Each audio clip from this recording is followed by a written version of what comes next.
हो गया जी, डन।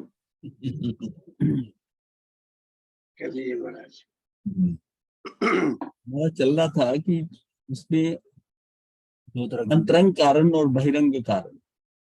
अंतरंग कारण का, फॉर एग्जाम्पल जो सम्यक दर्शन की एग्जाम्पल चल रही थी, तो अंतरंग कारण है कि अंदर का श्रद्धा गुण, यानी कि दर्शन मोहनी कर्म का अंतरंग कारण हो गया। और बाहर से क्या है कि देशनालब्धि, कोई गुरु ऐसे मिल गए जिन बिंब दर्शन कर दिया।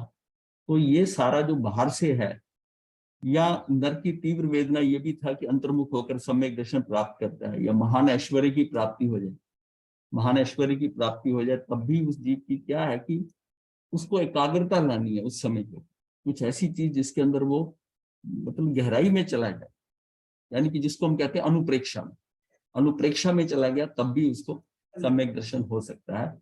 लेकिन ये सारा जो है ये बाहर बाहर का हो गया। लेकिन सबसे ज्यादा है कि अंदर का श्रद्धा गुण, दर्शन मोनी का क्या, शिवोपशम उपशम, ये दर्शन मोनी का होना जरूरी है। तो सम्यक दर्शन वास्तव में तो जीव का लक्ष्य बाह्य की सब चीजों से छूटकर निज शुद्ध आत्मा में स्थिरता होने से प्राप्त करता है। जीव कब प्राप्त करेगा? अगर बाहर से निकलेगा, बाहर के सारे से निकलेगा और अपने अंदर जो है वो स्वरूप रमनता अंदर चला जाए। ये जो ध्यान साधना यही करती है कि हमारा धीरे धीरे उपयोग बाहर से जो बिखरा हुआ है उसको नीचे केंद्रित कर, अपनी आत्मा में केंद्रीकरण कर देता है उसका। और जो जो केंद्रीकरण होता जाएगा तो हमारा जो है ये लक्ष्य सम्यक दर्शन का होता जाएगा। निमित्तों के अंतरंग और बहिरंग भेद करने पर भी निमित्त तो निमित्त ही है, उससे से एक अधिक बलवान हो, उसमें उसमें से एक अधिक बलवान हो, अन्य कम बलवान हो, ऐसा है नहीं है। निमित्तों का दूसरे प्रकार से भी विभाजन किया जाता है, प्रेरक निमित्त और उदासीन निमित्त। मतलब कुछ निमित्त ऐसे होते हैं जो प्रेरक होते हैं, कुछ ऐसे हैं उदासीन निमित्त। उदासीन निमित्त है, कुछ प्रेरणा करने वाले निमित्त होते हैं, जैसे गुरु होता है प्रेरक, प्रेरक निमित्त होता है। और उदासीन निमित्त होता है, जैसे धर्मास्थी अधर्मास्थी का ये सारे, ये कुछ नहीं कहते, पर अगर आप आना चाहो तो आ जाओ, उसके बिना भी काम नहीं हो रहा, पर वो उदासीन। इच्छावान और क्रियावान द्रव्यों को प्रेरक निमित्त कहते हैं, इच्छा हो उसकी और क्रियावान हो। इच्छावान और क्रियावान द्रव्यों को प्रेरक निमित्त कहते हैं। इच्छा शक्ति से रहित या निष्क्रिय द्रव्य उदासीन निमित्त कहलाते हैं। प्रदेशों की हलन चलन तथा क्षेत्र क्षेत्रांतर करने को क्रिया कहते हैं। क्रिया का मतलब है कि उसका प्रदेशों में हलन चलन हो जाए, या वो जो है इधर से इधर चला जाए, तो उसने क्रिया कर ली। तो क्रियावती शक्ति नहीं होने से अनादि अनंत सदा काल स्थिर रहने वाले धर्म अधर्म आकाश और काल निष्क्रिय हैं। इनमें कोई जो है ना क्रिया शक्ति से ये जो है ना ये रहित है। द्रव्य है इसलिए उन्हें उदासीन निमित्त कहते हैं। द्रव्य है इसलिए उन्हें, द्रव्य है इसलिए उन्हें उदासीन निमित्त कहते हैं। इन सबको जो है ना ये उदासीन निमित्त कहते हैं, धर्म अधर्म आकाश काल निष्क्रिय, चार को उदासीन निमित्त। जीव इच्छावान और क्रियावान होने से प्रेरक निमित्त है, तथा पुद्गल क्रियावान होने से प्रेरक निमित्त है। तो जीव और पुद्गल जो है, जीव इच्छावान है और क्रियावान भी है, और पुद्गल जो है सिर्फ क्रियावान है, इच्छावान नहीं है। क्रियावान होने से प्रेरक निमित्त कहलाता है। जैसे विद्यार्थियों को पढ़ाने वाले अध्यापक इच्छावान होने से प्रेरक निमित्त है, और ध्वजा लहराती है तब हवा सक्रिय होने से प्रेरक निमित्त। हवा के कारण वो पर्दा हिलने लग जाता, प्रेरक निमित्त हो गया। और टीचर पढ़ाता है तो इच्छावान होने से वो प्रेरक निमित्त है। निमित्त प्रेरक हो या उदासीन, पर द्रव्यों का कार्य करने में वह कोई सहायता नहीं करता। दोनों की स्थिति समान ही है। दो प्रकार के निमित्तों में भेद दर्शाने के लिए उनके प्रेरक और उदासीन नाम होने पर भी कोई भी निमित्त पर द्रव्यों का कार्य करने में धर्मास्तिकायवत उदासीन ही है। जैसे धर्मास्तिकाय है, इसी तरह ही धर्मास्तिकायवत उदासीन ही है। प्रश्न उठता है कि निमित्तों का इतना निषेध करने में आता है तो उनकी इतनी चर्चा ही क्यों? बस उपादान से कार्य होता है, इतना बतलाना काफी था, इतना बताना काफी था कि भाई कार्य जो है वो उपादान से होगा बस। पर इतना चर्चा करनी, निमित्त को भी जानना। ध्यान से सुनो, निमित्त का कोई भी निषेध नहीं कर रहा। निमित्त के कर्तृत्व का निषेध किया जा रहा है, उसके कर्तृत्व का निषेध किया जा रहा है, निमित्त का निषेध नहीं किया जा रहा। निमित्त से पर द्रव्य में कार्य होता है, इस मान्यता का निषेध किया जा रहा है। निमित्त तो होता ही है, परंतु वह अन्य द्रव्य के कार्य में किंचित मात्र सहायता, असर, प्रभाव, सहाय, फेरफार नहीं करता। जब जब कार्य होता है तब तब दोनों कारण होते ही हैं। जब जब कार्य होता है तो उपादान भी होगा और निमित्त भी होगा। एक उपादान कारण, दूसरा निमित्त कारण। निमित्त होता है इसलिए उसका कथन भी किया जाता है, इसलिए कहा जाता है कि निमित्त की प्रेजेंस भी बताई जाती है।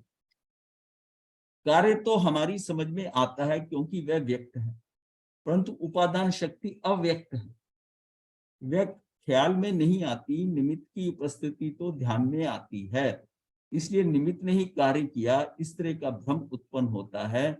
निमित्तों को स्वीकार नहीं करेंगे तो ज्ञान झूठा होगा, और निमित्त से कार्य होता मानेंगे तो श्रद्धा झूठी होगी। निमित्तों को स्वीकार नहीं करेंगे तो ज्ञान झूठा होगा, और निमित्त से कार्य होता है मानेंगे तो श्रद्धा झूठी होगी। तो जब तक निमित्त से ही कार्य होता है ये मान्यता रहेगी, तब तक उस जीव की निमित्ताधीन दृष्टि छूटेगी नहीं। अपने कार्य के लिए वह अन्य व्यक्ति तथा कर्म की ओर आशा भरी निगाहें लगाकर बैठेगा, पर पदार्थों का महात्म कभी कम नहीं होगा और दृष्टि व ज्ञान कभी स्वयं की ओर नहीं मुड़ेंगे। ये बड़ी क्लियर बात है। हाँ, पर पदार्थों का महत्व, अगर हम बाहर की तरफ जा रहे हैं अपने कार्य में, अगर हमारी निमित्ताधीन दृष्टि है तो हम बाहर हैं। निमित्ताधीन दृष्टि है तो हम बाहर हैं, इसने ऐसा कर दिया, इसने ऐसा कर दिया। निमित्ताधीन दृष्टि छोड़नी पड़ेगी। निमित्त कैसे? निमित्त आ रहे हैं आपके कर्म के कारण, आप अपने उपादान में रहो। अगर आप जितना ज्यादा अपने उपादान में रहेंगे तो आपकी निमित्ताधीन दृष्टि हटेगी। और निमित्त को देखोगे तो वो अच्छा कर रहा है कि बुरा कर रहा है, आपको हेल्प कर रहा है या आपका विरोध कर रहा है, और उसी से ही आपकी भावधारा बदल जाएगी। तो निमित्त जो आ रहे हैं, जो आपके सामने, जिसको आप समझते हैं गलत कर रहा है, अपने से ही हो रहा है, वो गलत नहीं कर रहा, वो निमित्त बना हुआ है, वो गलत नहीं कर रहा।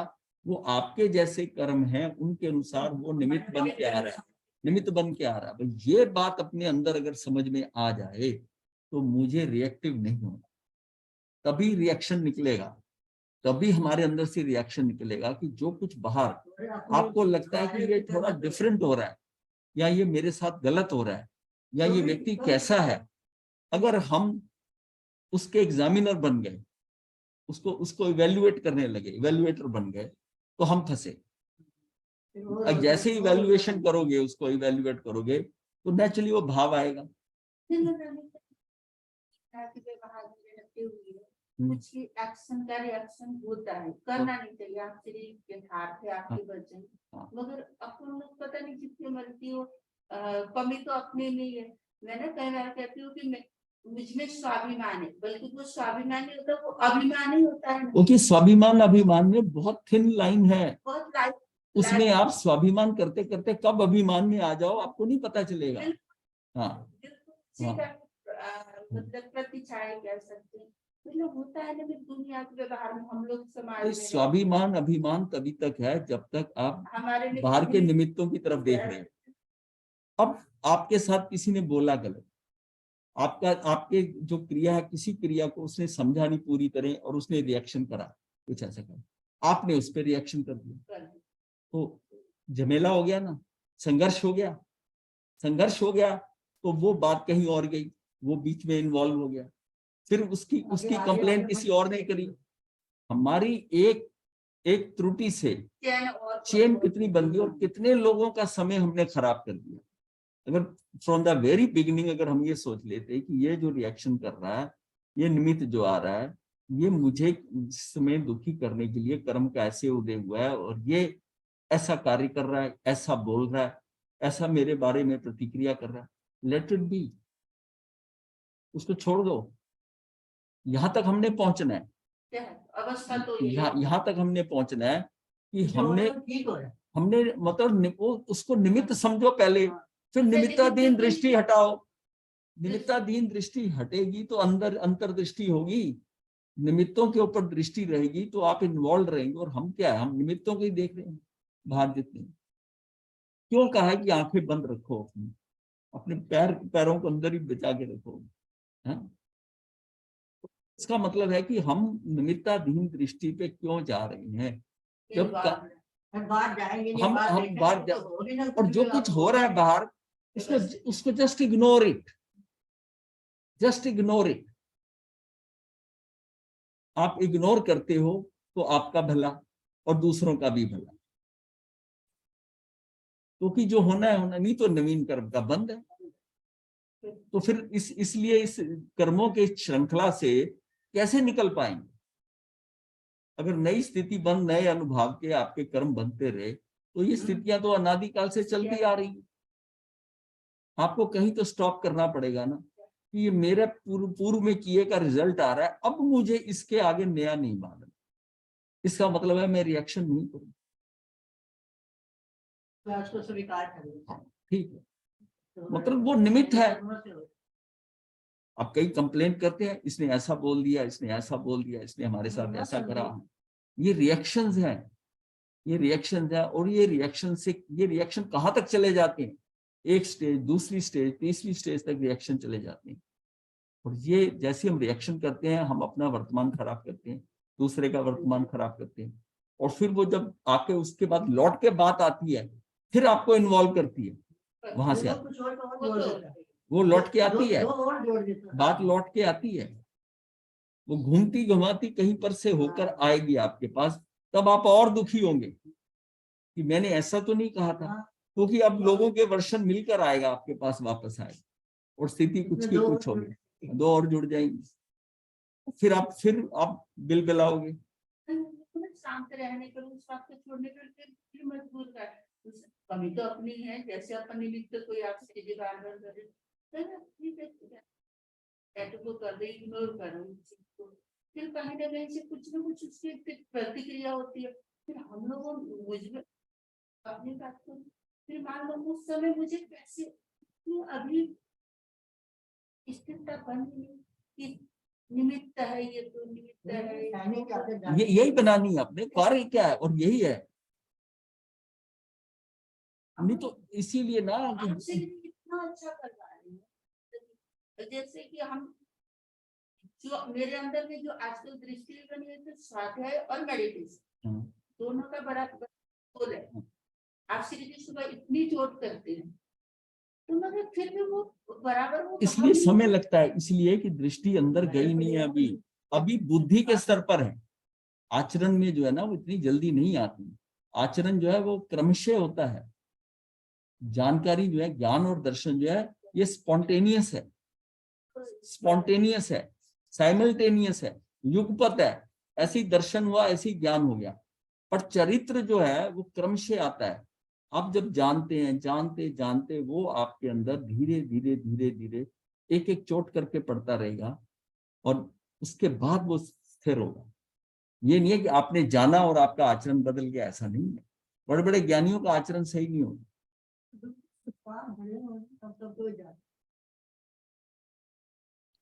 नहीं, उसकी टेंडेंसी है कि आचरण जो है ना, वो क्रमशः है, क्रमशः। जैसे आप श्री जी की ये अवस्था इतनी जल्दी, मैं कई बार सोचती हूँ हमारी बन रही है अवस्था। क्रमशः इसलिए है कि किसी को पैसा मिल गया, लॉटरी लग गई, वो समझो कि वो उसका क्या है कि उसको दर्शन और ज्ञान मिल गया। ज्ञान ये हो गया कि मेरे पास पैसा और सामने नजर आ गया। अब वो एक ही, उसका स्टैंडर्ड क्या एक ही दिन में बदल जाएगा? उस लॉटरी के पैसे से, उस लॉटरी के पैसे से वो नए कपड़े खरीदेगा, नया घर बनाएगा, जगह लेगा, अपने पैसे के स्टैंडर्ड के हिसाब से। अब कहेगा मैं ऐसा रह सकता हूँ, अब मुझे एक मामूली जगह में नहीं रहना। वो सारा कार्य जो होगा वो स्टेप बाय स्टेप होगा। It will take time, it will take time. तो अपने को ही लेके चलना है कि आचरण के अंदर वो स्टेप बाय स्टेप जाएगा। एक ही चोट में पत्थर नहीं टूटेगा, एक ही चोट में नहीं टूटेगा, लेकिन आपको वो चोट करते जाना पड़ेगा। जब तक निमित्त से ही कार्य होता है, ये मान्यता रहेगी, तब तक उस जीव की निमित्ताधीन दृष्टि छूटेगी नहीं। अपने कार्य के लिए वह अन्य व्यक्ति तथा कर्म की ओर आशा भरी निगाहें लगाकर बैठेगा। पर द्रव्यों का महत्व कभी कम नहीं होगा। दृष्टि व ज्ञान कभी स्वयं की ओर नहीं मुड़ेगा, मुड़ता ही नहीं। जब तक आपकी निमित्ताधीन दृष्टि है, निमित्त पे बात जा रही है, तो फिर उपादान पे कैसे जाएगी? उपादान पे कैसे जाएगी? मैं अन्य पदार्थों का व्यापार, धंधे व घर गृहस्थी का करता हूं आदि मान्यता रहेगी, तब तक कर्तृत्व बुद्धि का बोझ कभी हटेगा नहीं। पर कर्तव्य के अहंकार और आकुलता के साथ जीव अपने शुद्ध आत्म स्वरूप का निराकुल वेदन नहीं कर सकता। प्रत्येक पदार्थ की एवं उनके कार्यों की अनंत स्वतंत्रता स्वीकार करने वाला जीव ही स्वयं के स्वतः सिद्ध स्वरूप में लीनता धारण कर सकता है। मतलब क्या है कि प्रत्येक पदार्थ एवं अन्य कार्यों की अनंत स्वतंत्रता स्वीकार करने वाला जीव ही स्वयं की स्वतः सिद्ध स्वरूप में लीनता धारण कर सकता है। प्रत्येक पदार्थ का अपना तरीका कार्य करने का, उनकी अपनी स्वतंत्रता है। वो जैसा कर रहा ठीक है, अपने को क्या लेना देना। उसका सम्यक दर्शन रूपी कार्य सहज प्रकट होता है। वह कार्य प्रकट करने की भी आकुलता नहीं रहेगी, उतनी आकुलता नहीं रहेगी। अब आप देखिए भगवान के 11 गंधर्व, उनमें सबसे जो ज्यादा ज्ञानी थे वो गौतम स्वामी, सबसे लास्ट में सुधर्मा गए। हाँ, तो वो तो मतलब उनका ज्ञान का कि कहाँ हुआ कि दीक्षा लेने के 30 वर्ष बाद। जो सबसे छोटा 11वां था प्रभास, वो 16 वर्ष की आयु का था। अब 16 की वर्ष में कितना होगा? उसको केवल ज्ञान 8 वर्ष में ही हो गया। 16 वर्ष का उसको 24 वर्ष में हो गया। 16 वर्ष वो छद्मस्त रहे, 40 के अंदर गए। सबसे पहले जाने, सबसे पहले केवल ज्ञान उसको, सबसे पहले निर्वाण उसका। निर्वाण तो उसके आयुष के हिसाब से समझ में, केवल ज्ञान उसका 16 साल का शुरू हुआ। जो ये 50 के आए थे, 50 वर्ष के, ये दोनों सुधर्मा स्वामी और दोनों 50-50 के थे, गौतम स्वामी। और वो कहां पर गए? वो 80 साल की उम्र के अंदर जाकर वो बने। 80 साल के ऊपर उनको केवल ज्ञान हुआ, इसको गौतम स्वामी को। और सुधर्मा स्वामी को 92 साल की उम्र में हुआ, 92 में जाकर। 8 साल और रहे। उन्हीं की आयु सबसे ज्यादा थी। सबसे छोटा प्रभास था और सुधर्मा स्वामी 100 वर्ष के गए, 100 वर्ष के। अब सारी चीजें हैं, मतलब जो जितना ज्यादा ज्ञानी था, मैं उसकी बात उस पर जोर दे रहा हूँ, जो जितना भरा हुआ था, जितना भरा हुआ था उसके क्वेश्चन भी ज्यादा थे। और जो जिसको कुछ ज्यादा नहीं पता उसके क्वेश्चन भी कम है। जो 16 साल की आयु है उसको क्या हो गया क्वेश्चन, कितना पढ़ा होगा, कितना किया होगा, लेकिन 8 साल के अंदर। ये बड़ी अच्छी बात है, मतलब वो सही बात। वो खाली थे ना अंदर से। हाँ, अंदर से बात तो वो अंदर पकड़ने की वो है ना। तो इसीलिए जो यंग बच्चे आते हैं ना, उनको समझाना आसान है, और जो बुढ़े आते हैं ना, उनकी खोपड़ी को गलत। हाँ, नहीं, इसको मुश्किल है। वो नहीं है हमारा। नहीं, आप देखो ना, अगर प्याला पहले ही भरा हुआ है तो उसमें आप सामान डाल सकते हो जब तक वो खाली नहीं होगा। जिसका प्याला ही खाली है, जिसका प्याला ही खाली है, उसमें जो मर्जी डाल दो। शुरू हुआ था ना, तुम्हारी खोपड़ी भरी हुई थी पहले, वो गुजरा नहीं। तो विचार में आता है कि उपादान तो अनादि का है। हमारे द्रव्य और श्रद्धा गुण शक्ति तो है, गुण में शक्ति तो है, मतलब हमारे द्रव्य और श्रद्धा गुण में शक्ति तो है, परंतु आज तक सम्यक दर्शन रूपी कार्य क्यों नहीं हुआ? अब समझ में आ गया कि श्रद्धा गुण अनादि का होने पर भी कार्य कब होगा। इसका नियामक उपादान भी द्रव्य में ही विद्यमान है, अंदर है नियामक। इसका नियामक करने वाला कौन है? उपादान है। तो कौन होगा? कारण कार्य व्यवस्था में कारणों की चर्चा करते हुए हम निमित्त कारण और उपादान कारण संबंधी जानकारी प्राप्त कर रहे हैं। कारणों के संबंध में विपरीत ज्ञान अर्थात कारण विपरीतता मिथ्या ज्ञान का एक लक्षण है। मतलब विपरीत, जो विपरीत ज्ञान है यानी कारण विपरीतता मिथ्या ज्ञान का एक लक्षण है। जो आपको विपरीत ज्ञान है, अनादि काल से अज्ञानी जीव ने एक द्रव्य के कार्य का यानी कि पर्याय का कर्ता अन्य द्रव्य को माना। इसने मेरा कार्य कर, ये मतलब एक द्रव्य का कार्य का यानी पर्याय का कर्ता अन्य द्रव्य को मान लिया। वस्तु व्यवस्था वस्तु व्यवस्था संपूर्णतः स्वतंत्र होने पर भी मान्यता और ज्ञान में विपरीतता होने से पर द्रव्यों को कर्ता मानकर यह जीव राग द्वेष करता आया है। इसने मेरा बुरा करा, ये ऐसा नहीं करता। पर द्रव्य को कर्ता मान रहा है, अपनी गलती नहीं मानता, पर द्रव्य कर्ता नहीं हो सकता।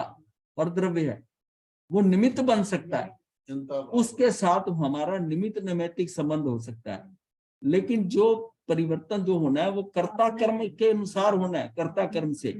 और कर्ता मेरा उपादान है, कर्ता मेरा उपादान है, और मेरे उपादान ने ही कन्वर्ट होना है। उस उपादान की योग्यता से उपादान ही उसमें घड़े के रूप में बदलता है, मिट्टी बदल जाती है, मेरा उपादान कन्वर्ट हो जाएगा उस समय, क्योंकि जो कन्वर्शन होनी है मेरे उपादान में होनी, उपादान की होनी, हाँ, निमित्त की नहीं होनी। ये अनन्य भाव है, कहाँ लिखा है? अनन्य भाव, अनन्य भाव, हाँ, पर द्रव्य का अत्यंता भाव, चिंता भाव है। हाँ। चौथा, हाँ, अत्यंता भाव। क्योंकि एक जीव इधर है ना, जीव है। अगर पुद्गल दोनों होते तो अनन्य भाव हो। हाँ, वस्तु व्यवस्था पूर्णतः स्वतंत्र होने पर भी मान्यता और ज्ञान में विपरीतता होने से पर द्रव्य को कर्ता मानकर यह जीव राग द्वेष करता आया है। उसने संसार परिभ्रमण चालू ही रखा है। अगर हम राग द्वेष कर रहे हैं, अगर मैं ही कहता हूं कि ये कार्य जो है इसने किया, इसने किया, पर द्रव्य ने किया, इसने ऐसा किया, इसने मेरा नुकसान किया, इसने, मैं पर द्रव्य को कर्ता मानकर आ रहा हूं, तो मुझे राग द्वेष होगा ही होगा, क्योंकि तुम आपने निमित्तों को दोषी बना दिया। तो इससे क्या हुआ, परिभ्रमण चालू ही रखा। अब ये एक बात समझनी है, ये लॉजिकली सम्यक दर्शन के लिए कुछ भी, अपने को निमित्तों को दोष नहीं देना। और इसलिए मैं ये कहता हूँ, मतलब इस जगत में सारा जगत निर्दोष है। मैं कह रहा हूं निमित्त की बात ही नहीं, तेरे अलावा सारा जगत निर्दोष है। जो कुछ हो रहा है ये तेरे उपादान के कारण, सारे जगत को निर्दोष मान, बस वही कार्य जो है ना हो जाए। पूरा जगत निर्दोष, उसमें निमित्त आ गए। जो कुछ हो रहा है वो सब कैसे हो रहा है, ये उपादान किसी के उपादान के निमित्त है, किसी का मैं निमित्त हूं, कोई मेरा निमित्त है, लेकिन कार्य जो जहां जहां जैसा जैसा हो रहा है वो सबके उपादान से हो रहा है। तो फिर हम कहाँ फंसेंगे,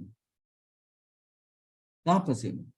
जिसके बिना कार्य नहीं होता फिर भी जो कार्य नहीं करता वह निमित्त है। ऐसी वस्तु स्थिति होने से सामान्यतया सभी लोगों को ऐसा प्रतीत होता है कि निमित्त ही कार्य करता है, क्योंकि ये बाहर होता हुआ कार्य दिखाई दे रहा है, उपादान अंदर है। हाँ, वो निमित्त बाहर नजर आ रहा है, बाहर की तरफ गया। ज्ञानी के उपदेश से निमित्ताधीन दृष्टि छूटकर उपादान शक्ति को पहचान होती है। इसकी पहचान हो जाती है मेरी उपादान शक्ति। देखो यहां भी ज्ञानी का उपदेश तो मात्र निमित्त है, उस जीव की वैसी पर्यायगत योग्यता यही सच्चा कारण है। अब आप ये देखिए ना कि हमारे आगम जो है ना सारे वो निमित्तों के अनुसार बने, व्यवहार के हैं, बताने हमें समझाने के लिए जो जो व्यवहार में। और दिगंबर मान्यता में व्यवहार है पर निश्चय ज्यादा है, निश्चय ज्यादा है। ये व्यवहार की बात करते करते हमारे अंदर व्यवहार आ, दृष्टि निमित्ताधीन होगी, निमित्ताधीन दृष्टि होगी। मतलब अगर हम ये कहते हैं तू राग द्वेष मत कर, राग द्वेष मत कर, ये कहना भी उसकी निमित्ताधीन दृष्टि को क्या कैसे रोकेगा? कैसे पता ही नहीं। हाँ, अगर हम उसे कहें कि तू अपने उपादान की तरफ देख, अपने को देख, तेरा सारा कार्य अपने उपादान के अनुसार होगा, बाहर कुछ भी हो रहा है ये कुछ नहीं लेना। वो तो होली का हुड़दंग है जो बाहर मचता है, और दिवाली तो अंदर होती है, दिवाली का पूजन तो अंदर होता है। तू अंदर उस दिवाली मना अपनी, तू दिवाली मना, तू बाहर का हुड़दंग छोड़। लेकिन क्या होता है, उल्टा हो रहा है, उल्टा हो रहा है। जो भी कहते हैं ना राग तू कर ही नहीं सकता, हाँ, वो हमारी समझ नहीं आता। तो ये बात ये, हाँ, इसको हमने नीचे से, मतलब हमने अपनी दृष्टि को हटाना है। अब आप किसी को भी कह दो राग द्वेष नहीं करना चाहिए, राग द्वेष नहीं करना चाहिए, लेकिन उसको कैसे समझ आएगा कैसे नहीं करना चाहिए? वो भी जानता है, वो कहता है मुझे बार बार कहते हो मैं जानता हूँ राग द्वेष नहीं करना चाहिए, पर करूं क्या, हो रहा है। उसको ही कहना है निमित्ताधीन दृष्टि हटाकर उपादान दृष्टि कर ले। बस तू कुछ मत कर, राग द्वेष छोड़ दे, राग द्वेष की बात छोड़, उपादान पे दृष्टि कर ले, निमित्तों को छोड़, निमित्त सारा जगत निर्दोष मान ले। बस कोई दोषी है ही नहीं तो राग द्वेष क्या करेगा, कोई तेरा कुछ कर ही नहीं सकता। ये तेरा उस जीव के साथ अत्यंता भाव है, एक द्रव्य दूसरे द्रव्य का कुछ कर तो वैसे ही दोषी ठहरा रहा है। ये कितनी मिथ्या मान्यता हो गई कि जब एक द्रव्य दूसरे द्रव्य का कुछ कर नहीं सकता, उन दोनों में अत्यंता भाव है, फिर मैं उसको दोषी ठहरा रहा हूं। मतलब यहाँ सारी का ये यहाँ जड़ मूल में जो भूल हो रही है ना, इसको छूना है, मूल में भूल। जिसके ज्ञानी के उपदेश से निमित्ताधीन दृष्टि छूटकर उपादान शक्ति को पहचान होती है। देखो यहाँ भी ज्ञानी का उपदेश तो मात्र निमित्त है, उस जीव की वैसी पर्यायगत योग्यता यही सच्चा कारण है।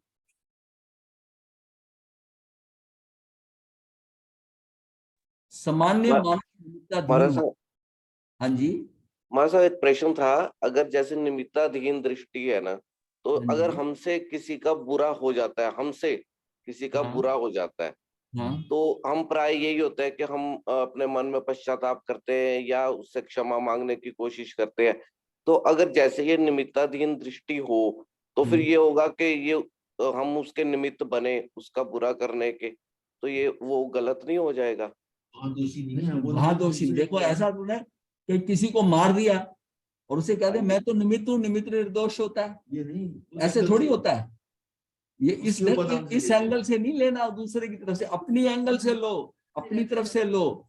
आपको वो तो निर्दोष है, मेरा तो कर्म बधेगा ही नहीं, ऐसा नहीं है कुछ। मित का अपना ये तो आप अपनी बचाव के लिए वकालत उधर से करने लगे।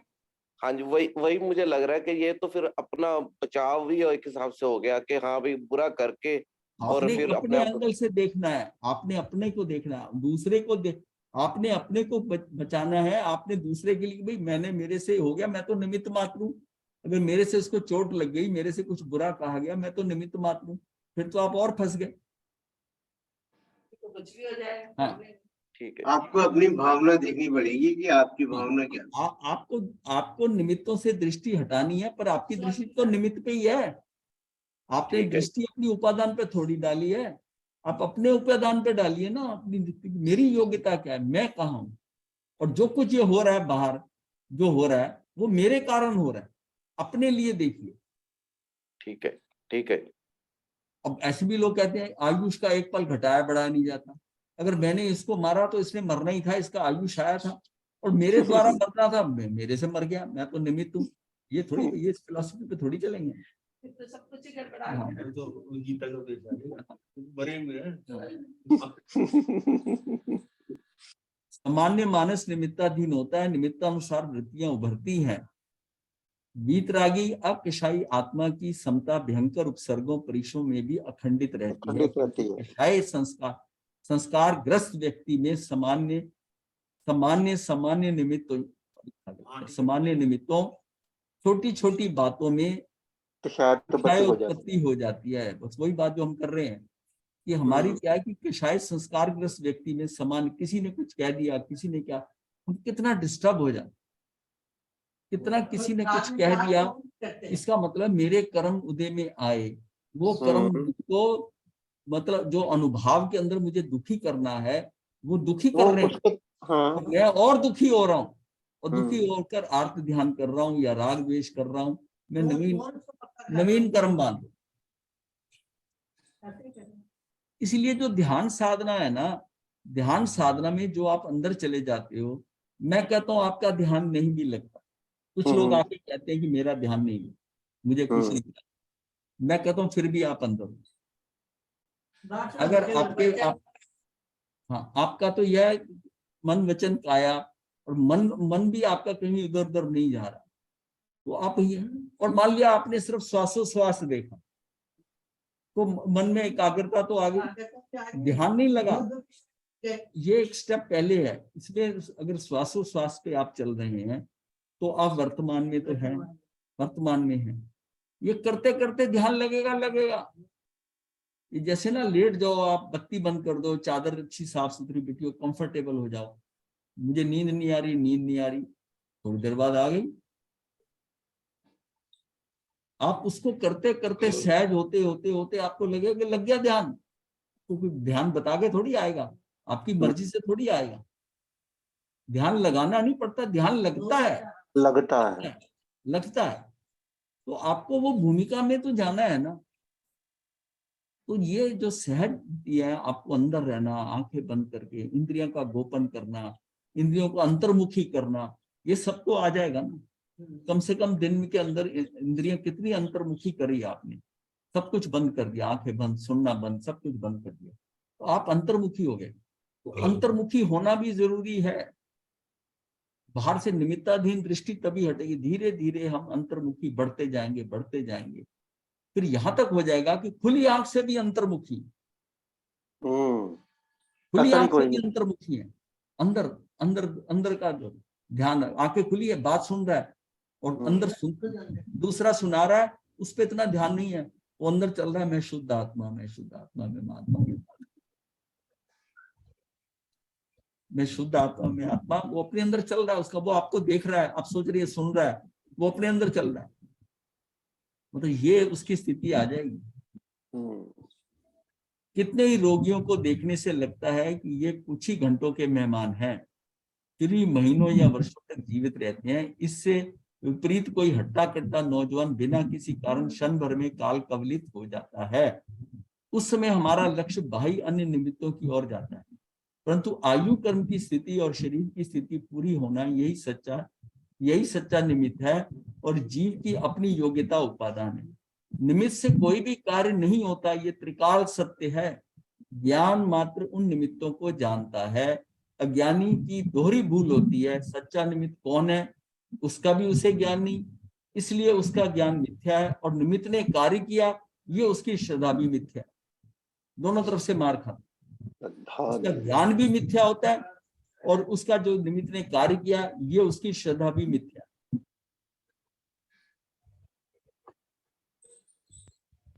ये निमित्त नैमित्तिक संबंध, आगे इसमें बात करते हैं। पंडित बनारसी दास जी कहते हैं, उपादान निज गुण जहां, तहां निमित्त पर होए। उपादान निज गुण जहां, तहां निमित्त पर होए।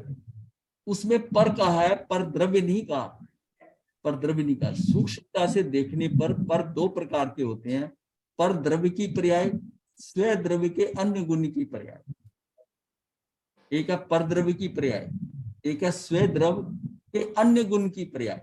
स्व द्रव्य अन्य गुणों की पर्याय को जानने के लिए द्रव्य के समान गुणों के संदर्भ में इसे समझेंगे। स्व द्रव्य में अन्य गुणों की पर्याय को जानने के लिए द्रव्य के समान, वो 6 सामान्य गुण होते हैं, उनको हम समझेंगे।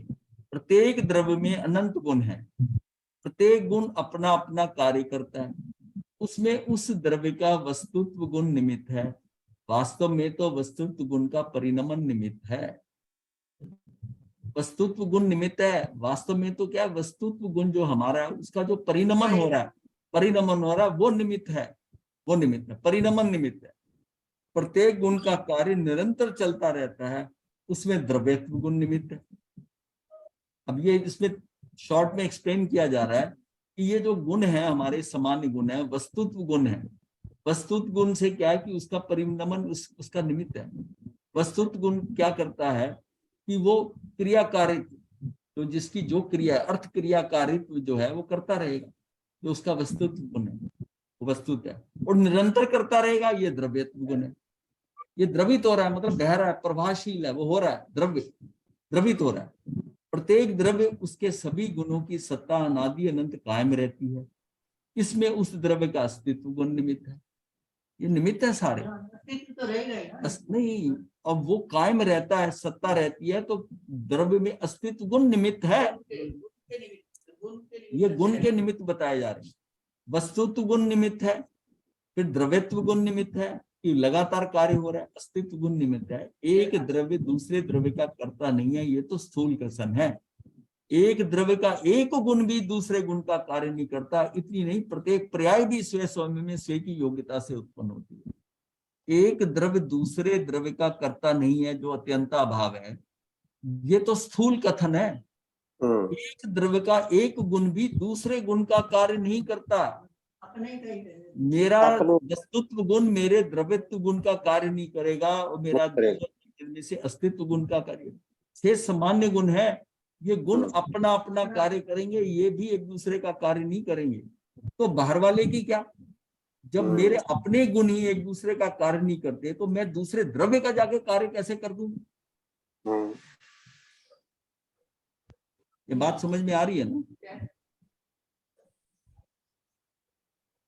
एक द्रव्य दूसरे द्रव्य का करता नहीं है, ये तो स्थूल कथन है। एक द्रव्य का एक गुण भी दूसरे गुण का कार्य नहीं करता। इतनी नहीं, प्रत्येक पर्याय भी, अब आगे पर्याय भी आई, वो स्वयं समय में स्वयं की योग्यता से उत्पन्न होती है, इसमें भी कोई कुछ नहीं कर सकता। अब फिर हम कहते हैं मैंने ऐसा कर दिया, मैंने ऐसी अवस्था बदल दी, मैं ना होता ही करता, जब तेरे अंदर वो योग्यता ही नहीं कि तू अपनी पर्याय को भी कर सके। निमित्त ढूंढने से नहीं मिलते, क्योंकि निमित्त जो है, निमित्त का नाम कोई विशिष्ट द्रव्य नहीं है। तो इस मेरे इस काम में कौन निमित्त बनेगा? आप ढूंढने जाओगे, मिल जाएगा क्या? पता नहीं उसमें कौन निमित्त बन के आएगा, चेतन आएगा कि अचेतन आएगा, कौन सा चेतन आएगा? अब कर्म उदय में नहीं आया, कोई और बाहर वाले नहीं मिला, आपकी पत्नी आपको कटाक्ष में ऐसा कहेगी कि आप 10 मिनट तक मतलब जो है कि बिल्कुल रहे, मतलब क्या कर्म उदय में आया ना, उस समय जो मौजूद निमित्त है वो कोई भी आ सकता है, कोई भी आ सकता है। हाँ। निमित्त ढूंढने से नहीं मिलते, क्योंकि निमित्त नाम का कोई विशिष्ट द्रव्य नहीं है, अन्य द्रव्य की पर्याय है। वो भी क्या होगा? द्रव्य की पर्याय होगा, वो कोई द्रव्य थोड़ी आएगा उस द्रव्य की पर्याय। यदि उस द्रव्य को ढूंढ भी निकाला तो उस द्रव्य की विशिष्ट पर्याय लाना अपने हाथ में नहीं है, नहीं है। आपने द्रव्य भी ढूंढ लिया, उसकी कौन सी पर्याय है जो उसमें करेगी बात, मेरे हाथ में नहीं है। और ये भी है, ये कार्य एक समय का होता है। फिर हम किस ड्राइवर की सीट पे बैठे हैं? हाँ, स्टीयरिंग मेरे हाथ में है, मैं कर रहा हूं, ये क्या कर रहे हैं? अपनी पर्याय, विशिष्ट पर्याय नहीं ला सकता किसी, मतलब एक उस द्रव्य की, तो तेरे हाथ में कुछ नहीं है, तू सिर्फ दृश्य देखता रहे। ये जो कुछ हो रहा है तेरे अंदर, तू उधर देखता रहा, बाहर भी मत देख, अपने अंदर भी जो हो रहा है ये भी देखता रहे। एक द्रव्य के अनंत गुणों में प्रत्येक समय में स्वयं का एक एक कार्य निरंतर चलता रहता है। ये हमारा जो द्रव्यत्व गुण है, एक द्रव्य के अनंत गुणों में प्रत्येक समय में स्वयं का एक एक कार्य निरंतर चलता रहता है। तो कौन से गुण के कौन से कार्य, यानी कौन सी पर्याय का निमित्त ढूंढे? इसका निमित्त ढूंढोगे, इतने अनंत गुण है आपके अंदर, सबका कार्य चल रहा है, एक एक समय का कार्य। सारे गुणों की एक एक समय की पर्याय डिफरेंट है, बताया था ना। वो जो एक तो होता है कि अक्रम वृत्ति, जब जैसे कोई द्रव्य है उसमें अक्रम का मतलब है कि सारी युगपत वो खिलती है, तो मतलब सारे गुण ऐसे खिल गए। अब इनकी क्रमवर्ती क्या, एक एक गुण की, ये जो इतने हैं, एक एक गुण की, एक समय की, दूसरे समय की, तीसरे समय की, ये अनादि से अनंत की पर्याय, ये भी फिक्स है, ये भी फिक्स है। फिर तू कर क्या रहा है? ये चीज फिक्स है, फिक्स है। तो अब बात आती है कि कर्मों के अनुसार फिर ये सारा कुछ फिक्स है, तो कर्म कहां स्टैंड करते हैं? कर्मों से तेरे उपादान में ये जो परिवर्तन आ रहा है, तेरे कर्म अपने ही हैं, इसके कारण तू कैसे इसको टॉलरेट करता है, कैसे इसको सहन करता है, कैसे भड़कता है, ये सारा इसके साथ चलता है। इसमें परिवर्तन करने की सोच रहा है, तू अपने में परिवर्तन कर। ना द्रव्य में कर सकता है, ना गुण में कर सकता है, ना पर्याय में कर सकता है, तो फिर कहाँ कर सकता है? अपने में कर, अपने में कर, अपने को संभाल, अपने उपादान में जा। एक द्रव्य की अनंत गुणों में प्रत्येक समय में स्वयं का एक एक कार्य निरंतर चलता रहे, तो कौन से गुण के कौन से कार्य, यानी कौन सी पर्याय का निमित्त ढूंढेगा? तो इसमें यह कि निमित्तों को ढूंढ रहा है कि मैं इसको बदल दूंगा, इसको ऐसा कर दूंगा, इसको यहाँ से पर्याय हटा दूंगा, मैं इसलिए करूंगा। एक समय का कार्य, तो कौन से गुण की पर्याय ढूंढेगा? कौन से गुण, कौन सा गुण है? पता नहीं। एक समय का कार्य अपने शिवक्षम ज्ञान में जाना ही नहीं जाता, भाई छदमस्त एक समय की पर्याय को नहीं जानता, केवली जानता, छदमस्त नहीं जानता। जिसे हम कार्य कहते हैं वह तो स्थूल कथन है। हम जो कह रहे हैं वो तो स्थूल कथन की बात कर रहे हैं ना, क्योंकि हमें तो सूक्ष्म नजर नहीं आ रहा। जैसे हम कहते हैं कि मैंने अंगुली हिलाई, उंगली में अनंत परमाणु है, उनमें से प्रत्येक परमाणु के हिलने की अर्थात क्षेत्र क्षेत्रांतर की क्रिया उसके स्वयं के स्वतंत्र उपादान से हुई। उसमें अतरंग निमित्त अर्थात नियम रूप निमित्त धर्मास्तिकाय द्रव्य है। आप कहोगे कि जीव ने अपनी इच्छानुसार उंगली हिलाई, क्या पैरालिसिस जिसको हुआ हो वह इच्छा से उंगली हिला सकता है? पैरालिटिक अटैक जिसको हुआ, आप कहोगे कि उसके शरीर की मज्जा तंतुओं मसल की वैसी योग्यता नहीं है। ये तो आगम में बताया कि उसकी योग्यता नहीं होती, तब नहीं हिलती, और जब हिलती है तब वह अपनी योग्यता से हिलती है। जीव ने इच्छा की इसलिए नहीं हिलती। हाँ, अब जिसकी हिलती रहती है वो आगे आ जाएगा। स्वयं परिणमन करने वाले द्रव्य को अन्य द्रव्य की मदद की जरा भी अपेक्षा अथवा आवश्यकता नहीं है। ये पुद्गल द्रव्य के अंदर ये सारा जो पैरालिटिक अटैक हो रहा है या जो कुछ भी हो रहा है, मैं इसको कंट्रोल कर रहा हूँ क्या? नहीं कर रहा। मैं चाहता हूँ ये अंग चले, और पैरालिटिक अटैक के अंदर ये चल नहीं रहा। बड़ी कोशिश हो रही है, और कोशिश में जो आप फिजियोथेरेपी करा रहे हो, ये करा रहे हो, कोशिश कर रहे हो कि ये चालू हो जाए, चालू हो जाए। इसी कंपवात का मतलब पार्किंसन डिजीज से पीड़ित मनुष्य की अंगुलियां, हाथ आदि उस मनुष्य की इच्छा के विरुद्ध ही हिलते हैं। वह तो उन्हें हिलने के कारण परेशान रहता है और हिलते अंगों को स्थिर करना चाहता है। इससे निष्कर्ष निकलता है कि जीव की इच्छा से शरीर की क्रिया होती भी नहीं है और रुकती भी नहीं। हमारा कंट्रोल अपने हाथ। कई कई बहनें गोची देते हुए ना, उनका जैसे गोची डाला तो पात्रे में डालने से पहले हाथ कांपने लगता है। हाँ भाई, हाथ कांपता है। ज्यादातर बड़ी उम्र में होता है, लेकिन कई बार छोटी उम्र में भी देखें हाथ कांप रहा है, उसमें लगता है गिर ना जाए बाहर इस चीज से, तो हाथ कांपता है उनका। अब ये इसमें ये कंपन वो चाहती है हाथ रुके, हिले नहीं, उसको बड़ी ऑकवर्ड पोजीशन में कि मेरा हाथ कैसे कांप रहा, हिल रहा है। हाँ, लेकिन वो रुकती नहीं। तो जीव की और शरीर की अनेक क्रियाओं में निमित्त नैमित्तिक संबंध पाया जाता है। आप कंट्रोल नहीं कर सकते, निमित्त नैमित्तिक संबंध है। इसका संबंध इतना ही है कि ये पास में मेरे मौजूद है, ये निमित्त है, नैमित्तिक है, बस इतना संबंध चल रहा है। जैसे चलना, बोलना, हंसना, भोजन करना, उपवास करना आदि, जीव ने आज तक इन सभी क्रियाओं को अपनी ही क्रिया माना। यहां भूल हो, ये मैं कर।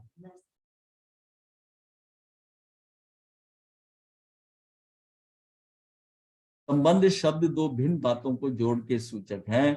निमित्त का अर्थ ही ये है कि जो नैमित्तिक कार्य का कर्ता नहीं है। निमित्त नैमित्तिक संबंध ये गायक संबंध, एक क्षेत्र विघात संबंध, संयोग संबंध आदि भिन्नता का ज्ञान कराने वाले संबंध है।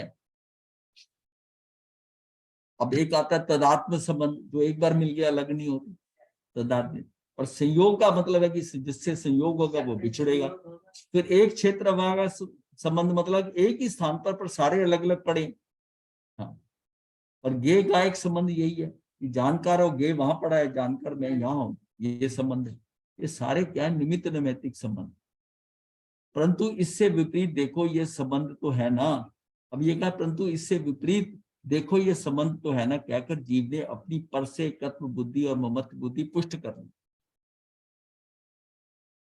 तो संबंध तो है ना इसमें, ये कहकर जीव ने अपनी पर में एकत्व बुद्धि ममत्व बुद्धि पुष्ट कर दी, क्योंकि अनादि से पर से संबंध स्थापित करने से ही में ही इस जीव को रस है।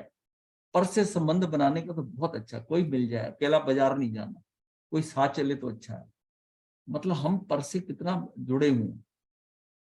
अकेला वो कहता मैं बोर हो गया। आजकल छोटे छोटे बच्चे कहते हैं मैं बोर हो रहा हूँ। छोटे बच्चे वो बोर होने लगे।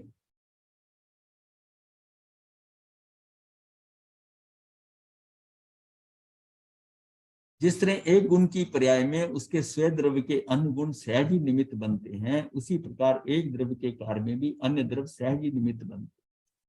अब यह कि स्वयं द्रव्य के अन्य गुण सहज ही निमित्त बनते हैं। जिस तरह एक गुण की पर्याय में उसके स्वयं द्रव्य के अन्य गुण सहज ही निमित्त बनते हैं, वो एक दूसरे कार्य नहीं करते पर निमित्त बन सकते हैं, बनते हैं। उसी प्रकार एक द्रव्य के कार्य में अन्य द्रव्य भार का सहज ही निमित्त बन सकता है। तभी वो निमित्त तो बनता है लेकिन वो करता नहीं है, इसलिए कहते हैं ये अत्यंता भाव है। ये अत्यंता भाव है, मतलब उसका अत्यंता भाव है, पर ये नहीं है कि उसके कारण कार्य नहीं होता। निमित्त तो बन रहा है, वो एक द्रव्य दूसरे का निमित्त बन रहा है।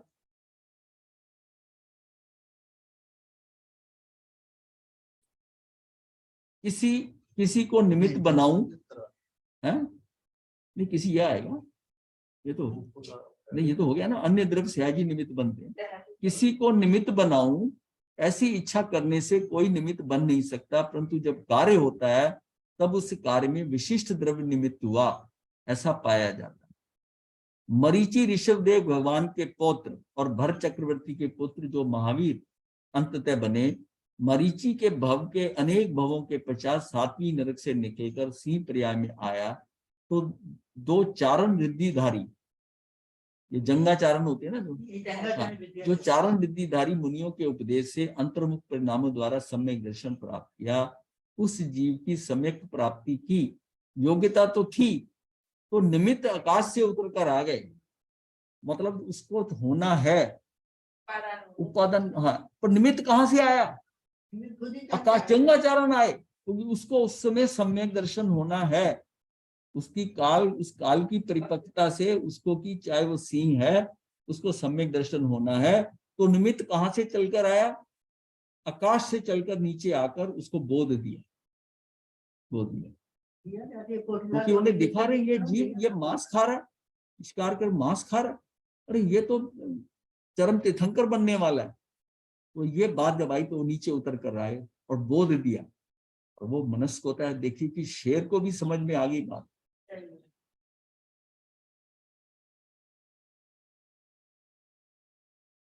शेर जो होते हैं ये सब हम समझते हैं, जानवर नहीं समझता, जानवर भी समझता है।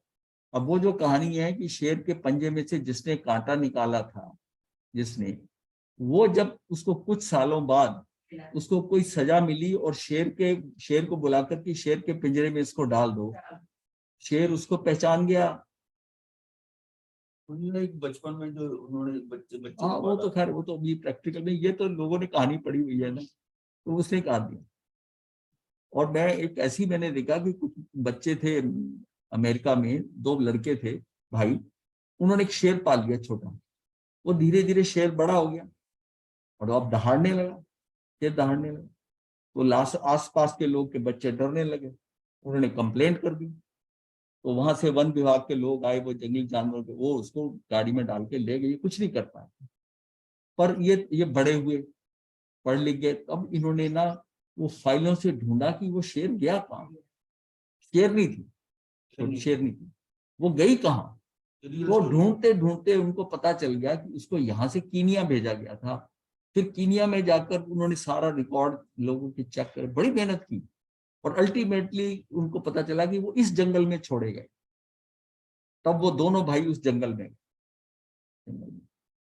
अब जंगल में गए तो उधर उसको उसके जिस नाम से बुलाते थे उस नाम से आवाजें लगा रही, जैसे राम सीता के लिए जंगल में आवाजें लगा रहे थे, तो ऐसे ही वो ना उसको आवाज दे रहे हैं, वैसी आवाज जैसे बचपन में बुलाते थे। तो दूर से ऐसा देखा कि एक शेरनी दौड़ी आ रही है इतनी तेजी से उनके ऊपर।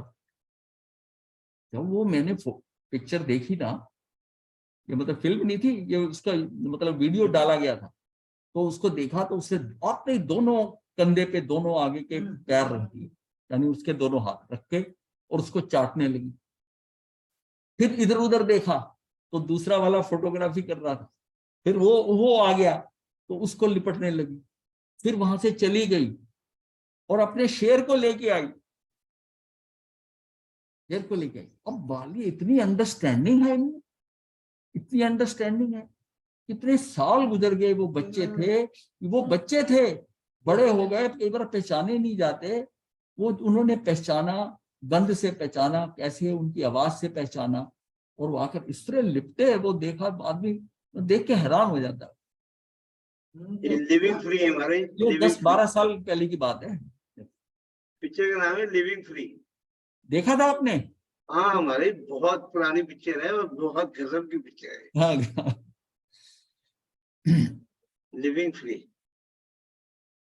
तो मतलब जानवर को भी कितनी सेंस है। कुत्ते को कहीं भी छोड़ तो घूमता रहता, फिर अच्छा, ये- अगर फिल्म होती तो हम हमारी सोचते कि ट्रू ऐसा स्टोरी करता है, है। हाँ, ट्रू स्टोरी है, ट्रू स्टोरी है। ट्रू स्टोरी है। वो दिखाए गए थे वो, तो यूट्यूब पे, मैंने यूट्यूब पे देखी थी उस समय पर, कि 10-12 साल हो गए हमारा। तो मैं देख गया कि जानवर में इतनी सेंस होती है, इतनी देर याद रखते हैं।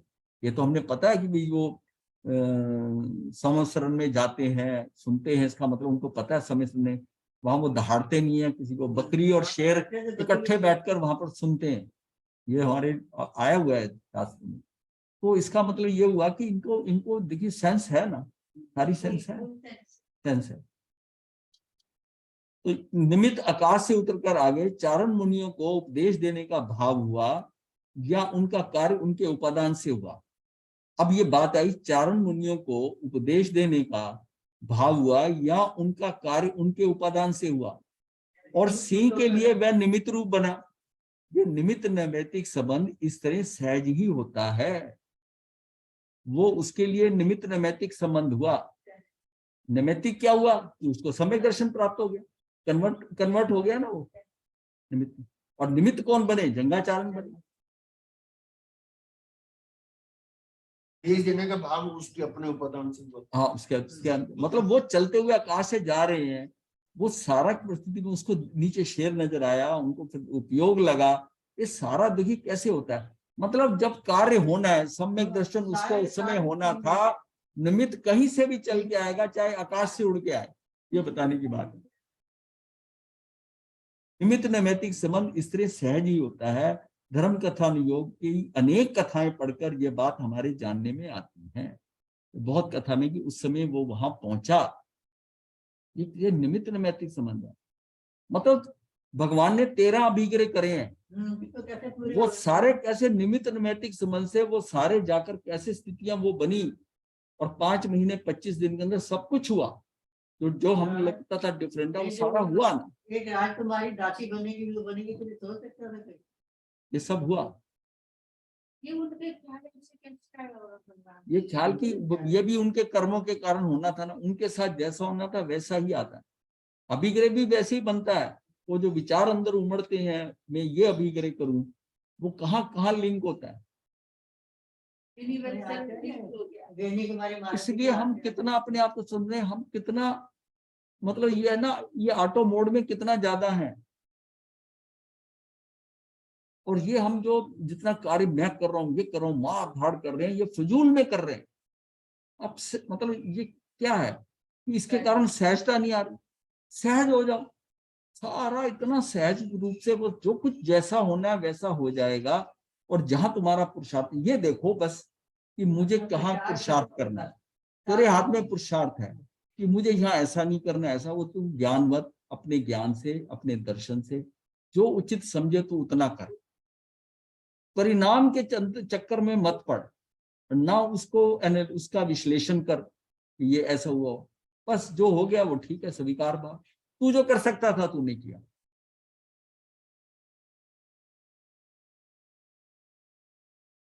दूसरा प्रश्न ये आता है, इसको प्रश्न पे ही छोड़ देते हैं, प्रश्न पे ढूंढना आसान नहीं, बस है 2 मिनट है। दूसरा प्रश्न ये आता है कि निमित्तों को हटाकर किसी दुर्घटना को टाल सकते हैं क्या? नेमिनाथ तीर्थंकर ने द्वारका नगरी के 12 वर्ष बाद अग्नि से जलने की घोषणा की थी। सर्वज्ञता और कर्मवत पर्याय पर जिनकी श्रद्धा थी, उनके वैराग्य उत्पन्न होकर उन्होंने महाव्रत, किसी ने अनुव्रत धारण किए और किसी ने सम्यक प्राप्त कर लिया। जिनका सर्वज्ञ पर पूर्ण विश्वास नहीं था, उन्होंने उस दुर्घटना को टालने के लिए वैसे कारणों पर प्रतिबंध लगाया। अंततः जिस घटना को टालने के लिए जो प्रयत्न किए गए थे, वह प्रयत्न ही कालांतर में निमित्त बन गए। वो जो प्रयत्न किए गए कि शराब यहाँ फेंक दो, नशाबंदी कर दी, दपायन ऋषि को भगा दो, ये सारे कार्य जो किए हैं, और उपवास व्रत सब करने लगे। जब होना था ना तो उनका वो एमबिल भी, वो भी श्रृंखला टूट गई। वो भी उस टाइम 12 नहीं 13 महीने थे उसमें, वो 1 महीना पहले आ गया। यादव कुमार को तो सारा जितनी भी उन्होंने प्रयत्न किए थे वो सारे निमित्त बन गए। इस घटना के कारण नियति या कर्म पर सारा भार मत सौंपना, कि कर्म ही मुझे राग द्वेष कराते हैं, मुझे सुख दुख देते हैं, मुझे संयोग प्राप्त करा देते हैं। इस तरह कर्म में कर्तापना स्थापित करके ये जीव स्वयं को पराधीन मानकर ही हीन दीन बनता है। अब ये देखिए, ये हीन दीन हुआ सब, पर जिन लोगों ने इस कार्य को देखकर महाव्रत ले लिए, दीक्षा ले ली, और वो पुरुषार्थ है ना। अब वो घटना अगर घटने का पता चला तो उन्होंने वो पुरुषार्थ कर लिया, निमित्तों को बदलने की कोशिश नहीं करी। उन्होंने अपना उपादान संभाला कि मैं महाव्रत ले लूं। किसी ने अनुव्रत धारण किए, किसी ने सम्यक प्राप्त कर लिया। तो उसी चक्कर मतलब ये है कि ये उसने जिन्होंने महाव्रत लिया, कितनों ने दीक्षा ली, बहुतों ने। मतलब कृष्ण वासुदेव के परिवार से कितनों ने ली दीक्षा, रानियों ने ली। तो ये सारी दीक्षा लेने मतलब ये उन्होंने एक्चुअल में क्या, ये पुरुषार्थ किया उस सिचुएशन से बदलने के लिए, ना कि निमित्तों को बदलने की कोशिश करी। अपने उपादान को संभाला, अपने उपादान को संभाला।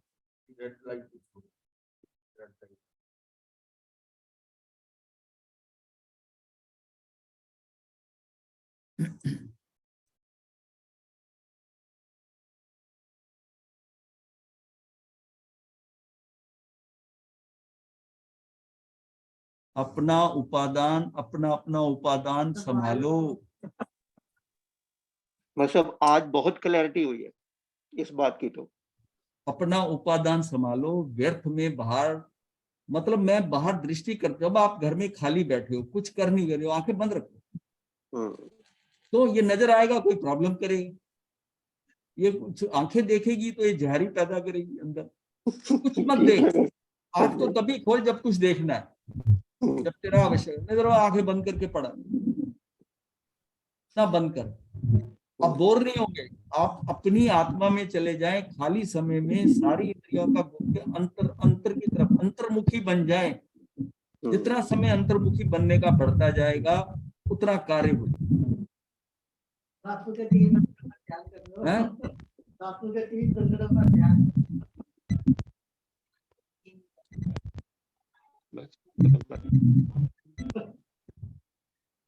महावीर ने तो 5 बंदर बताए, सोचना भी नहीं है।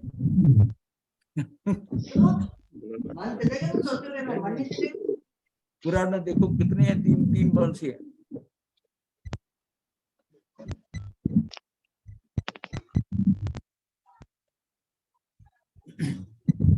हाँ जी, गुरुदेव की आज्ञा से चत्तारि मंगलम अरिहंता मंगलम सिद्धा मंगलम साहू मंगलम केवली पनतो धम्मो मंगलम। चत्तारि लुगुत्मा अरिहंता लुगुत्मा सिद्धा लुगुत्मा साहू लुगुत्मा केवली पनतो धम्मो लुगुत्मो। चत्तारि शरणं पवज्जामि अरिहंते शरणं पवज्जामि सिद्धे शरणं पवज्जामि साहू शरणं पवज्जामि केवली पनत्तम धम्मम शरणं पवज्जामि। ये 4 शरणें तू करने और न शरणा कोई, जो प्राणी करे आचरण। मथे बंदा महाराज जी।